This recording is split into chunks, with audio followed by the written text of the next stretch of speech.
guys, my name is Royina. I have type 1 diabetes and welcome back to my channel. In this week's video is about how to drastically improve your type 1 diabetes management by making small changes every day.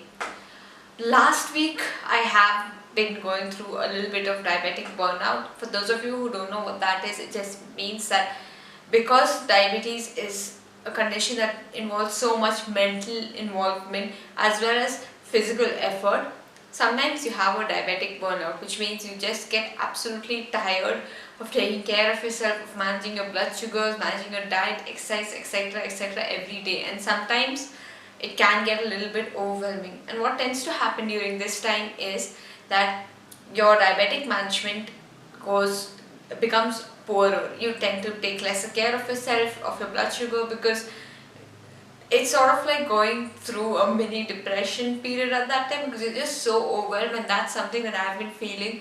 So I decided to make this video today as a reminder for myself to help me deal with this diabetic burnout that I'm going through now and deal with it when it happens in the future, and also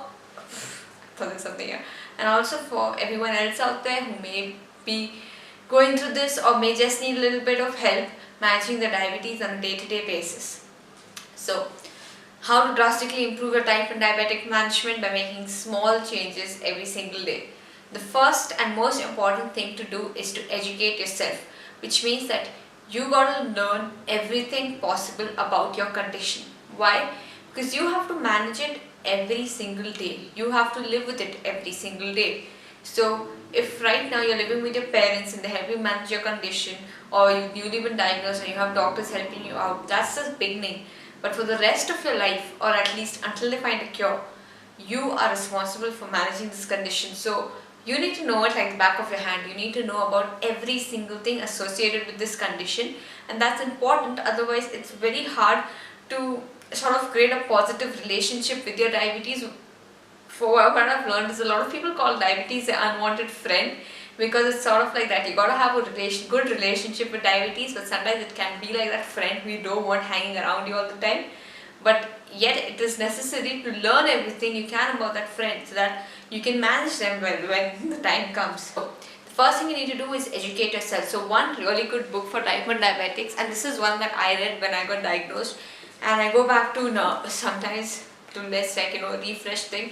It's about Think Like Your Pancreas by Gary Schneider, and this book literally taught me almost 80% of the stuff that I know about my diabetic management. It tells you about everything: how to do carb counting, how to manage your blood sugar, how to already predict what's going to happen, how to understand your highs and lows, and how to incorporate exercise, your normal life, etc. with your diabetes, how to fit your diabetes into your life rather than making your life fit to your diabetes. So this is a really good book for that. And I looked up to find some books for children too, because I know that mostly it's children who are diagnosed with this condition. And one really highly recommended book was Lara Takes Charge, which is about a girl and how she lives with her insulin pump and how she manages on a day-to-day basis. And I thought that might be a really good book for kids, so that they can get used to the fact that they have to live with this pump, how to, not feel embarrassed because of having it, but how to really take diabetic management one day at a time. The second thing that I found really useful is joining a type 1 diabetic community. Now there are several ways that you can do that. There are large type 1 diabetic communities on Twitter, on Instagram, and there's also a diabetic forum called the UK Diabetic Forum. I am part of the T1D community on Instagram, and I'm part of the diabetic forum, and I have found this to be really useful, because even though now it's been about a year that I've been diagnosed, but I constantly have a lot of questions. And when I go on that forum, I see people who've had this condition for 20 years, 30 years, who are still discovering and learning more about the condition and asking questions. And sometimes these questions are things that I may have never even thought of. Like, for example, I learned about pre-bolusing, that is taking a bolus a little bit before you actually eat a big meal that you want to eat, for example pizza or like a gigantic sundae. How to pre-bolus, how to manage your blood sugar, and then take a bolus post-meal in order to ensure that you can avoid that spike. That's something I learned because of reading on that community. I've had the chance to reach out to so many wonderful type 1 diabetics all over the world, and talk to them about their experiences and what they've going through and how this condition has helped shape who they are. And I find it really inspiring to see so many people living with this same condition on a daily basis. And something about being type 1 diabetic in India is that I found it can be really isolating because there are not those many people who have this condition, and many people who do don't feel comfortable sharing or talking about it, which is absolutely okay. But it can be isolating if you don't see other people who have this condition or don't have other people to talk to. So being part of the type 1 diabetic community, I have found is really helpful. They give me tips, and somehow it just helps you feel like you're part of this family with people who are there and willing to help you and take care of you. So I would definitely say, if you want to see like a major difference in your diabetic management, become part of a type 1 diabetic community. I think that's most important to improve your diabetic management is to take care and pay attention to your mental health. Now, this is important not only for people with chronic illnesses but for everyone, because what happens is that as we live life every day, we tend to get very involved in the things that are happening, and often we lose sight of the bigger picture. What happens is that these daily small tasks that we're involved in really take a toll on our mind and how we think and our mental health, and especially when it comes to diabetes. Looking at those numbers on the blood glucose monitor every day, managing your condition, the stress involved in all of that and the effort involved in all of that can often take like a huge mental toll. So focusing on your mental health through self-reflection and identifying truly what it is that you feel, why is it you feel that, and how you can best deal with those emotions is extremely important. Some things that can help in improving your self-reflection, especially if you're not someone who's very introspective, is definitely meditation. This not only helps sort of clear your head, but it can also help you identify what exactly it is you're feeling, because not everyone is introspective, and that's okay.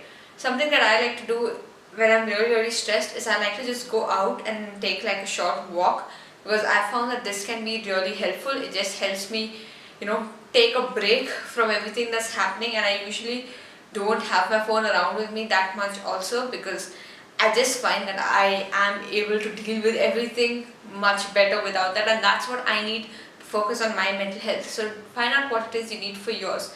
I also listen to like a lot of talks. I listen to Ajhan Brahm on YouTube a lot, and his talks are usually about an hour long, but I find them really helpful. They help me refocus and get perspective on situations in my life. So if that's something that helps you, listen to TED Talks, and I can link down a few of Ajhan Brahm's top talks.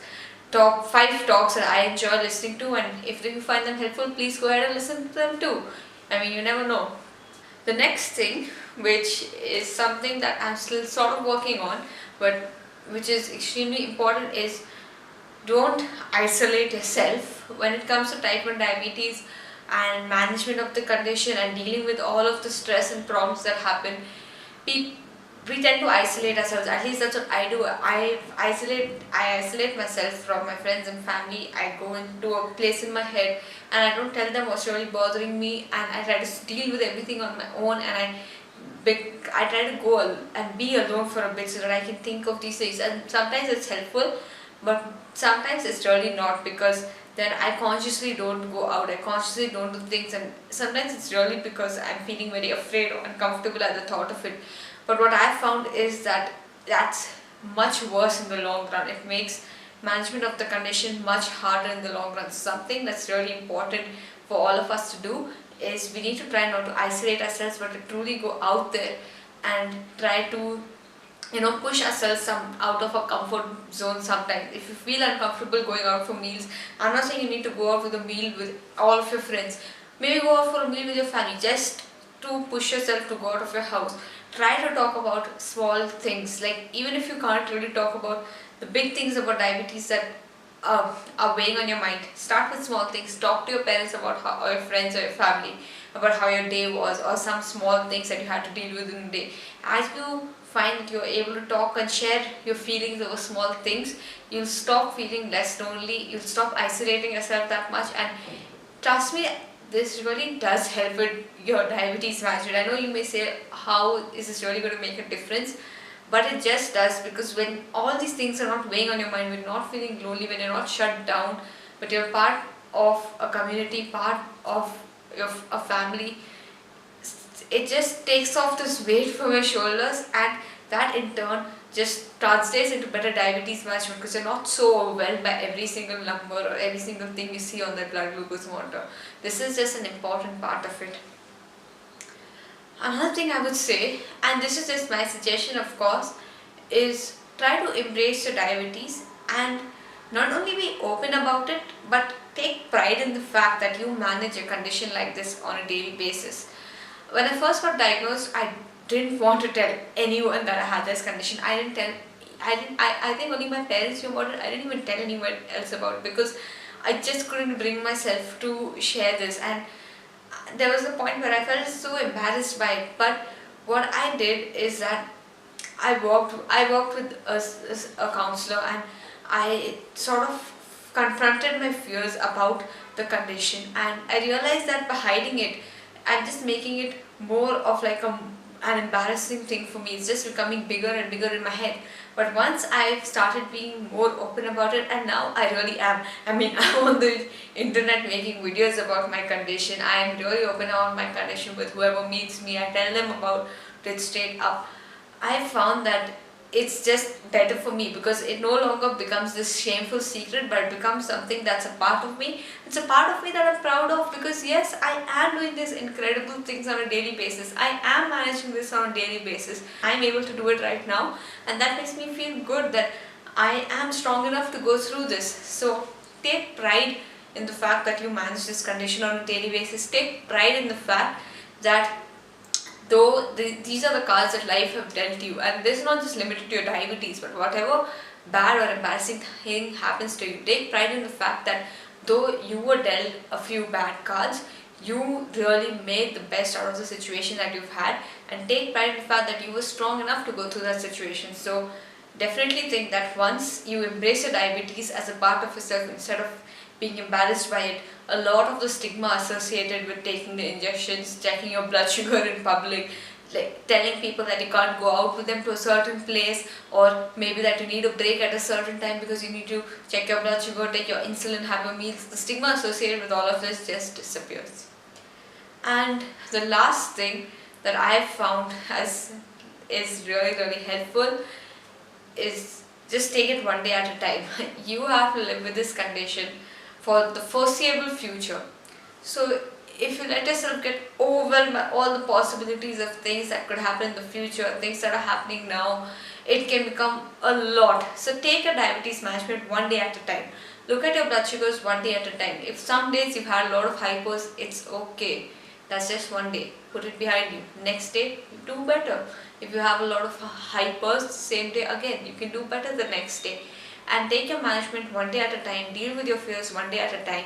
And I know that many of these things, things that I've mentioned in today's video, are psychological, but that's truly where like diabetes management comes in. It takes like a huge psychological toll on you, and how you think, how your mental health is really going to affect how you manage the condition on a daily basis. So it's extremely and absolutely essential that that is your priority always. So I hope you enjoyed this video. If you did, do give it a huge thumbs up. Let me know down in the comments in case you guys have ideas for my next video, or if there's something you would like to see me talk about.